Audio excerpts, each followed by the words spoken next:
Welcome to Sip and Sit with me. I'm just going to tell you how did S. Hussain Zaidi Saheb first time spoken to Dawood Ibrahim. After a long silence of over 4 years, India's most wanted underworld don, Dawood Ibrahim Kaskar, spoke to S. Hussain Zaidi recently. Speaking on the phone for over 45 minutes from an undisclosed location, Daud skirted questions about Pakistan's ISI and denied he had engineered the serial blasts in Mumbai. Excerpts from the interview sans comment. In which part of the globe are you now? I don't have any problem, Daud said, visiting any part of the world, except India where false and politically motivated cases await me. But there are reports that you are holed up in Karachi and that your movements are watched by Pakistan's inter-services intelligence.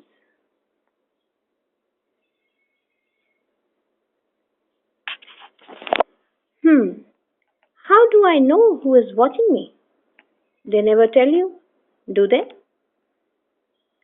There are reports that you have invested heavily in real estate in Karachi, that you are at present involving in constructing a few shopping plazas there. What? This is absolute nonsense, said Daud. What do you think of that country? Pakistan is an Islamic country and the next door neighbor of India, but I don't have much knowledge about it. Have you retired from your gang activities? Who controls your gang now? Except for my short stint with the world underworld in Mumbai, I was never engaged in any gang activity. So where is the question of my being involved with them now? Any comments on your flourishing extortion rackets and your expanding drug empire? Nonsense. I have never extorted money from anybody. These are baseless charges.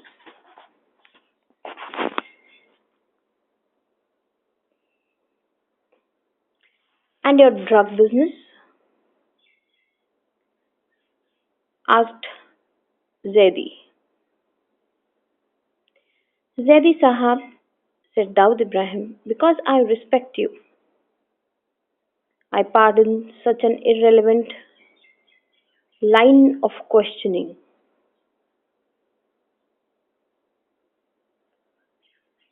I was never into drug business.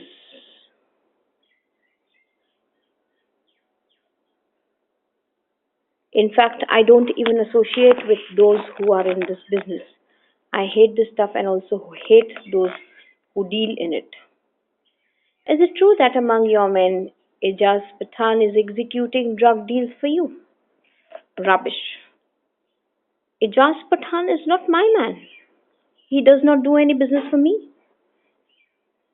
Then how come there are so many charges against you?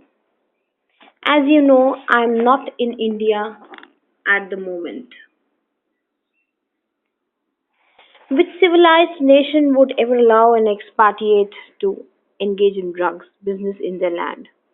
Despite the Indian law enforcement agency's perpetual hatred for me and my family, they have not been able to frame even a false drug case against me. The recent offensive has been launched against me with political motives. But the people behind the malicious propaganda cannot deceive the international anti narcotic agencies. Do you still consider yourself to be a patriotic Indian? How do you think one feels about the country of his birth, where his family and mother still live? Not only I was born and raised in India, innumerable people in that country know that I am their bhai. Then why did you engineer bomb blasts killing more than 300 people? The bomb blasts were a conspiracy to distance me from the people who loved me. As I have started earlier, I had nothing to do with the Bombay blasts. Every day I see the blasts being mentioned in one newspaper or the other. But I have rarely seen newspapers condemning the people who orchestrated the demolition of the Babri Masjid and forced 140 million Indian Muslims to reassess their future in this country. Okay, but tell me, why are you threatening and killing the film industry people? This is absurd. I would like to tell the film world that there is no need to be afraid of me. Also, those who terrorize them in my name are not my people. Who are your friends in film industry? I've shared an excellent relationship based on mutual respect with a number of film personalities. Though in the present climate of suspicion, I would not like to name them. Were you aware of Gulshan Kumar's killings? Only after routers filled and showed the story from Mumbai. Is it true that Abu Salim carried out the killing without informing you? I don't know what you are talking about. The press and the Mumbai police should talk to the people who have publicly claimed to have full knowledge about the killers. These important people are ready to unravel the whole mystery. The police must now stop blaming me for every death in Mumbai. Thank God I was not around in 1947. Otherwise, I would have been blamed for partition. Are you financing any films? No. What do you think about Nadeem? Is he innocent or guilty? I don't know Nadeem. To the best of my memory, I have never met him. Somebody should ask the police to stop chasing shadows. What do you think of Mumbai police? Do you approve of encounter killings? Mumbai police is degenerating. Once the most respected police setups in the country, it is now framing false cases and getting innocent people killed in fake encounters. It is fast losing the respect of Mumbaites. Which political party you are close to? To tell you very frankly, before the Babri Masjid demolition, I used to have pretty liberal political views and had held two different national political parties in very high esteem. After the Babri Masjid demolition, I have developed this rigid political opinion that the Muslims of India must only associate with the Muslim League. What do you think of Gauli and Rajan? Who? Arun Gauli and Chota Rajan. Your rivals who are after your life. My views about them are similar to that of average Mumbaiite. For me, they are street hoodlums. As regards the challenge, elephants don't react to barking dogs. Are you supporting Ashwin Naik? No. Did you like being addressed as a don? Do you miss a common man's life with your wife and children? I'm a businessman, not a don. As regards my family life, I'm quite happy and don't miss anything. Have you ever thought of coming back to India? Several times. Once the government of India withdraws false cases against me, my friends and family members, I will catch the first flight to Mumbai. I will then go and offer my praise of thanks to Jama Masjid. As it turned out, this was Dawood's last published interview.